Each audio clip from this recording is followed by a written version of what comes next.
ताई, आज मी बनवत आहे कोथिंबीर वडी. अरे वा, हां. गुड. त्याच्यासाठी साहित्य सांगते. ते बघ, कोथिंबीर स्वच्छ धुवून घेतली. त्याच्या छोटं बारीक काड्या असतात ना, त्याच्यासहित घेतली. धुवून चाळणीमध्ये नितरत ठेवली आणि आता ती घेतली आहे. ती 2 वाट्या घेतली. 2 वाटी असली तर 1 वाटी बेसन घ्यायचं, बेसन पीठ. पाव वाटी तांदळाचं पीठ आणि 2-3 चमचे बाजरीचं पीठ. हे माझं सेपरेट आहे बाजरीचं पीठ. आणि 3-4 हिरव्या मिरच्या, 10-12 लसूण, जिरे आणि मीठ असं हे क्रश केलेलं आहे त्याच्यामध्ये.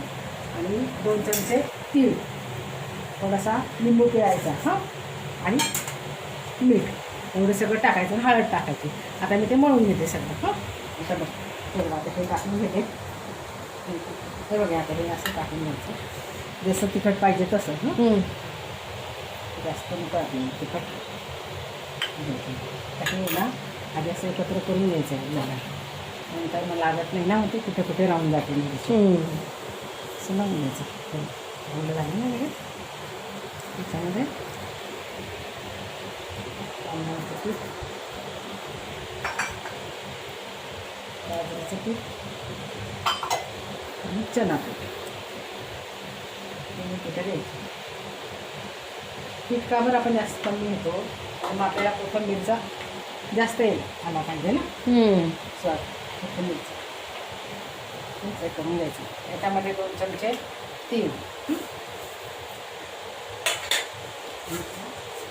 उकळून घ्यायचं. लिंबू घेतलं, हळद टाकून घेते.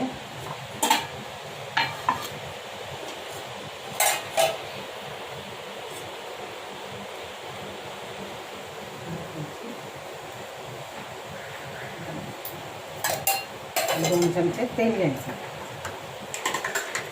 तेलामुळे ते आतमधून खुसखुशीत होतं. त्यात थोडंसं पाणी टाकून मळून घ्यायचं, जास्त पाणी नाही लागत. हे बघताय, असं पीठ मळून घेतलंय.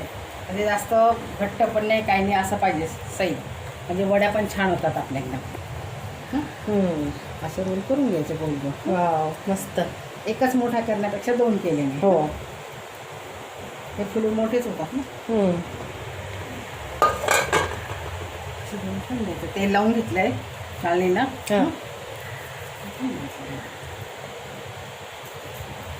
खाली पाणी टाकलं का? हां, खाली पाणी टाकून वरती वाफवून घ्यायचं. 12 मिनटं वाफवायची. 12 मिनटामध्ये परफेक्ट वडी तयार होतात. हे बघता येईल, आपण रोल केले ते. आता ते 12 ते 15 मिनटं वाफवून घेतले. वाफवून घेतलं असं. आता हे आपल्याला मध्यम आचेवर तळून घ्यायचे. अजून गार व्हायला पाहिजे, गार झाला तळायचं. तुटतात ना गरम असले का.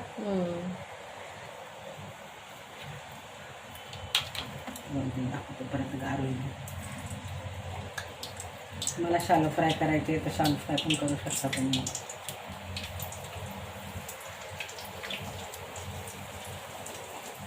तुला शालो फ्राय आवडतात ना? 2-3 दाखवते फक्त असे चाललेले.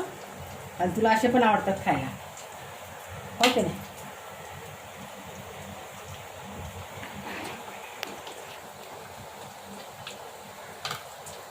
छान कुरकुरीत होतात.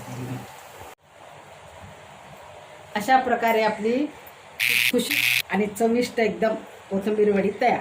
तुम्हाला पाहिजे तर आता हे मी तळून काढले, तुम्हाला पाहिजे तर शालो फ्राय पण करू शकता. असे पण बॉईल केलेले नुसते उकडलेले खाऊ शकता. आणि हे बघा, मी आता 1 रोल असाच ठेवून दिला आहे. तुम्ही अजून 1 दिवस ठेवता, 2 दिवस ठेवला तरी पण तो टिकतो. आणि शालो फ्राय करून खाऊ शकता.